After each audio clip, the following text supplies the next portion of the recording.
Hello students, we are starting with new chapter today, that is measure of dispersion in your statistics. Again, this is a new chapter after mean, median and mode. This is chapter number, I'm telling you, this is chapter number 10. कौन सा बेटा ये chapter number आपका wish? देखो एक chapter number 10 ना chapter number 10 that is major of dispersion.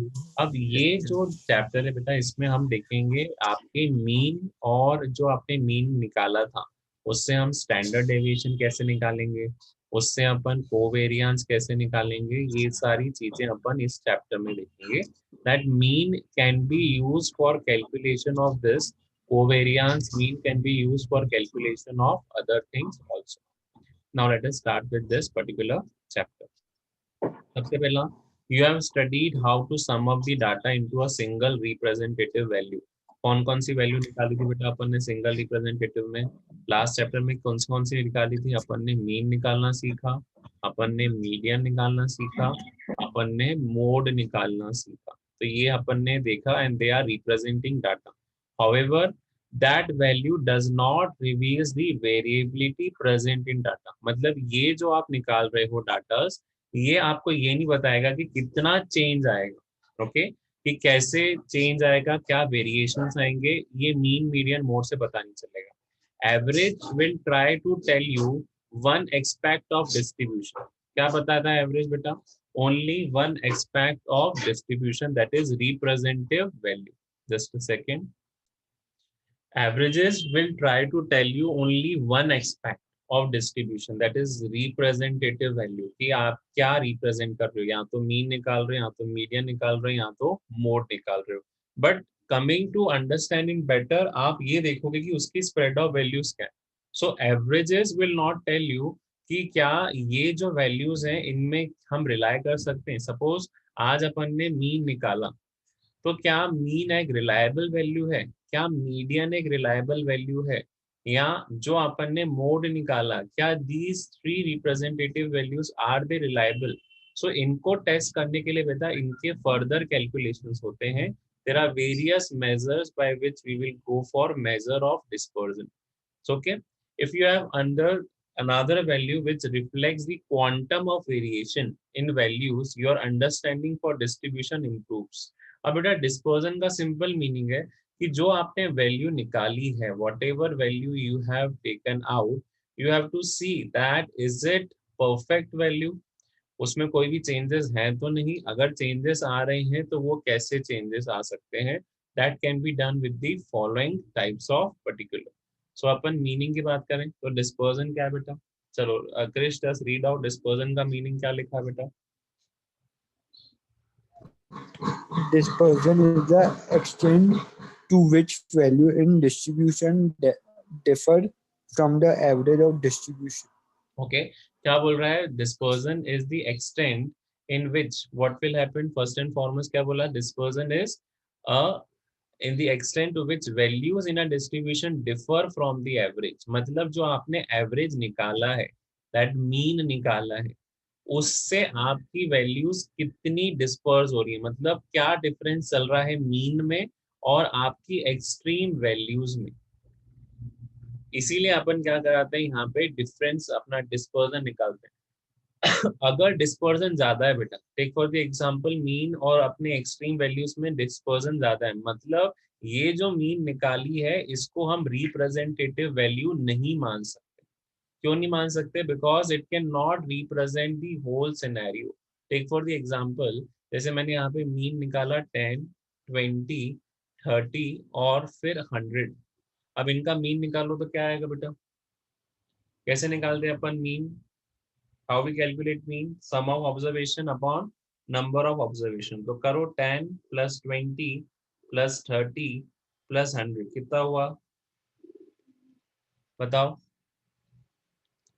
कितना हुआ ये 10 plus 20 plus 30 कितना हुआ बेटा? 100 कितना हुआ बताओ? 50 अरे 10 plus 20 plus 30 plus 100 150 160।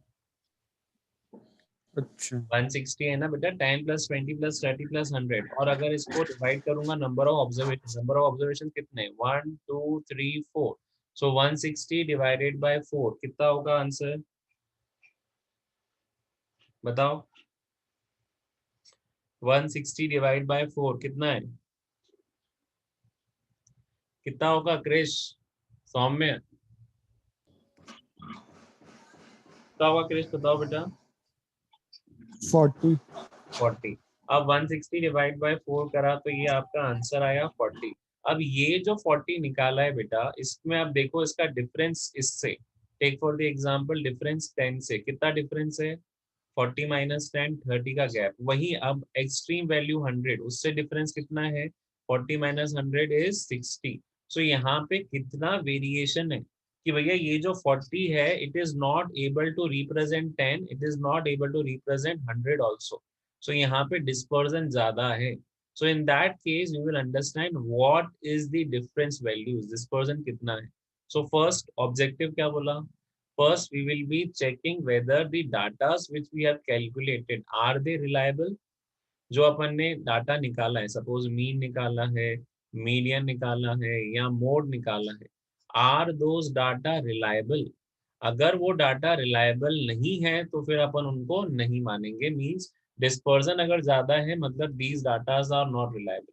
Second, to know the extent of variation, हमको ये देखना है कि भैया कितना वेरिएशन, जैसे अभी आपको एग्जांपल ने बताया तो एक का वेरिएशन 30 चल रहा है और वहां पे दूसरे का वेरिएशन 60 चल रहा है, तो इतना वेरिएशन आ रहा है तो क्या वो वैल्यू उस पर्टिकुलरली होल ऑब्जर्वेशन को रिप्रेजेंट कर पा रही है, नहीं रिप्रेजेंट कर पा रही है, because there is a very huge variation from the extreme values. Second, to compare dispersion of two और मोर सेट्स ऑफ डाटा। आप डिस्पर्जन कैसे कंपेयर करोगे, आप दो या तीन डाटा के सेट को कंपेयर करोगे, you will be comparing to और three sets of data. Fourth is to facilitate statistical analysis. क्या कोशिश करना है, आपको ये देखना है कि आगे जाके ये टेक्निक्स, कोरिलेशन हुआ, रिग्रेशन हुआ, इन सब के लिए we will be using dispersion. So this increase the accuracy of statistical studies. मतलब अपन ने पहले मीन मीडियन मोड निकाला, फिर अगर ये जो वैल्यूज हमने निकाली हैं क्या ये रिलायबल है, इसके लिए अपन ने क्या निकाल दिया, डिस्पर्जन निकाल दिया। डिस्पर्जन किस फॉर्म में, अपन स्टैंडर्ड डेविएशन निकालेंगे, कोवेरिएंस निकालेंगे, other values we will calculate. So in that case you will understand कि ये सारी वैल्यूज कैसे प्रेजेंट की जाती है। सो कैरेक्टरिस्टिक्स है, सबसे पहला क्या कैरेक्टरिस्टिक्स है Krish, read out first characteristics of dispersion. Unaffected by the functioning in sample and unaffected by sampling. The fluctuation, मतलब डिस्पर्जन कभी भी सैंपलिंग से अफेक्ट नहीं होगा। Second, read out second, Yes, sir. Sir, Zingali, क्या है pronunciation? rigidly defined। ओके, पहला हाँ. Unaffected by fluctuations, second is rigidly defined। चलो Saumya you read out third fourth and fifth. The third one, based on all the observation of the series. Okay, it is all based on all the observation. जब आप dispersion निकालोगे उसमें हम position नहीं देखेंगे, हम सारे ऑब्जर्वेशंस को कंसीडर करेंगे। Next, Easy to understand.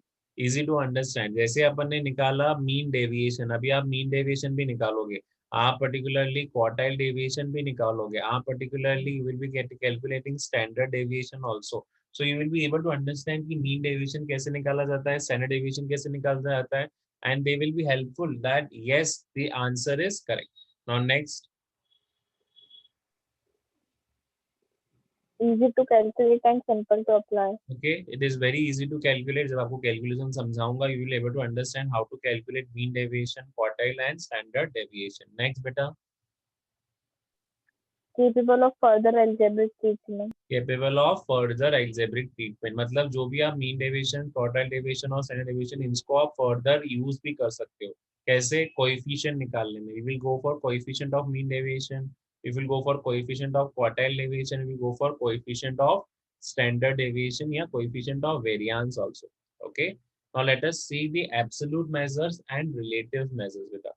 Dispersion में दो चीजें आएंगी, एक बनेंगे आपके एब्सोल्यूट मेजर्स जैसे ये अभी हम डिस्कस करेंगे, और एक आएंगे relative measures. Now let us understand what are absolute and relative. Now see, read out this line particularly, Krish। Sir कौन सी line?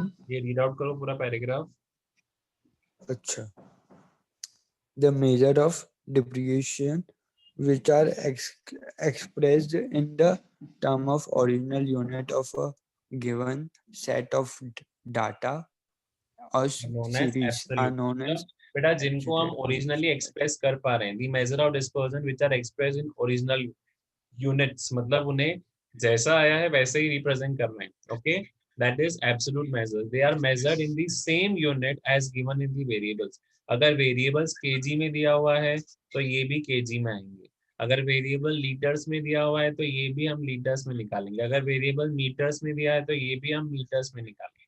So they are the exact values which और original units, मतलब उसमें हम unit of measurement change नहीं करेंगे। पर relative measures में जब relative measures आप निकालते हो उसमें unit of measurement क्या होती है, change होती है। Okay, so we will be seeing about that particular. Now relative measures, मैंने आप बोला, अब relative measures में क्या होता है बेटा, we calculate relative measures in form of percentage or a ratio. That's why they are termed as relative. And here coefficient is a pure number as a percentage. तो यहाँ पे unit of measurement वो नहीं रहेगा जो absolute में है। In your relative, unit of measurement will change. When you calculate the ratio, when you will calculate the average, in that case आपका जो पहले unit of measurement था वो unit of measurement नहीं रहेगा in case of relative, because जैसे भी relative निकालोगे वो यहाँ तो coefficient होगा, यहाँ तो percentage होगा, यहाँ तो कोई ratio होगा। So in that case unit of measurement will not remain same as in the case of absolute. चलो अब एब्सोल्यूट और इन सब के एग्जांपल्स देख लें बेटा।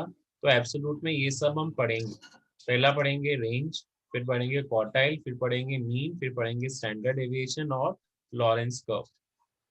फिर अगर अपन बात करें पर्टिकुलरली रिलेटिव मेजर्स की, रिलेटिव मेजर्स में अपन पढ़ेंगे coefficient of range, coefficient of quartile deviation, coefficient of standard deviation and coefficient of variance. चलो now Yes, sir. moving on to the absolute measures as well as of the relative measures. सबसे पहला absolute major है आपका range. अब range तो बहुत simple है, range का मतलब क्या है, difference between the largest value and the smallest value in a distribution. Range is just a difference between the upper limit of highest class and lower limit of lowest class. मतलब simple largest value में से आप smallest value जो minus करोगे वो आपका क्या कहलाता है, रेंज। अभी एग्जांपल के साथ समझेंगे। अब ये तो हो गया आपका एब्सोल्यूट मेजर। अब देखो रिलेटिव मेजर मैंने नीचे ही दिया हुआ है। Relative measure is what, coefficient of range. So coefficient of range का फॉर्मूला क्या है, largest minus smallest upon largest plus smallest. Clear है coefficient of range? Yes, sir. Okay, range simple formula, range का क्या फॉर्मूला है कि आप largest value में से स्मॉलेस्ट वैल्यू माइनस करो, और कोएफिशिएंट ऑफ रेंज जो रिलेटिव मेजर है बेटा, ये रिलेटिव मेजर है। ऊपर वाला कौन सा मेजर है जो रेंज है, वो है absolute major. Okay, that is absolute measure, and this is relative measure which is largest minus smallest upon largest plus smallest. So अब एक क्वेश्चन देखेंगे इंडिविजुअल सीरीज का, फिर डिस्क्रीट सीरीज का और कंटिन्यूअस सीरीज का फॉर कैलकुलेशन ऑफ रेंज। चलो अब range and coefficient of range individual series में। अब तुम ही बताओ यहाँ पे लार्जेस्ट वैल्यू कौन सी है और स्मॉलेस्ट वैल्यू कौन सी है, by seeing the observation. Which is your largest value? 105. 105. And which is your smallest value? 45. तो अब रेंज बताओ, रेंज कैसे निकालोगे, रेंज क्या आएगा इसका, 105 माइनस 45, क्या है रेंज? करो पेपर पे solve and tell me what is the range. 60. 60. Okay, तो 60 आपकी क्या हो गई, ये हो गया रेंज। अब कोएफिशिएंट ऑफ रेंज क्या है बेटा, कोएफिशिएंट ऑफ रेंज क्या है, आप देखो लार्जेस्ट और स्मॉलेस्ट कर दिया, ये रेंज। अब कोएफिशिएंट ऑफ रेंज का फॉर्मूला क्या है, largest minus smallest upon largest plus smallest. तो 105 माइनस 45 अपॉन 105 प्लस 45, तो ये हो गया 60, 60 डिवाइडेड बाय 150, और अल्टीमेटली मेरा आंसर क्या आएगा इस केस में, 0.4। तो 0.4 आपका क्या आ गया, that is coefficient of range. अब बेटा जब कोएफिशिएंट निकलेंगे ना वो हमेशा 1 से कम ही आएंगे, क्योंकि देखो यहाँ पे डिनोमिनेटर हमेशा ज्यादा होगा और न्यूमरेटर हमेशा स्मॉल होगा. So numerator is small and denominator is larger. So in that case, it will be always less than 1. So coefficient of range का simple formula क्या बोला? Largest minus smallest upon largest plus smallest. आ गया coefficient of range समझ में बेटा? Yes, sir. चलो. After coefficient of range, now we will go for range in discrete series. अब मुझे बताओ यहाँ पे x में देखूंगा कि f में देखूंगा मैं? बताओ. यहाँ पे अपन कहाँ पे देखेंगे? x में देखेंगे कि f में देखेंगे?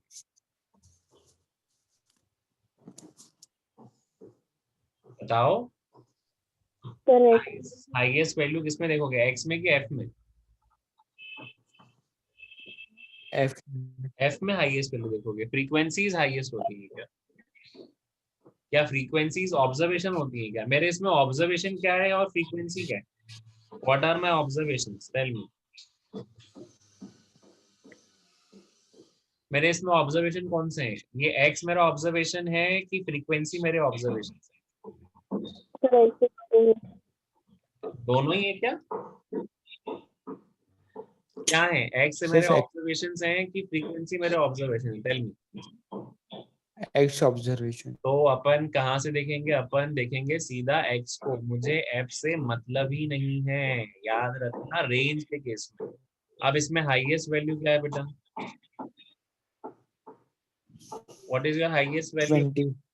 और लोएस्ट 20. क्या है? 12. 12. तो रेंज का फॉर्मूला क्या कहता है? Largest value minus smallest value. So 20 minus 12 20 minus कितना रेंज है? 8.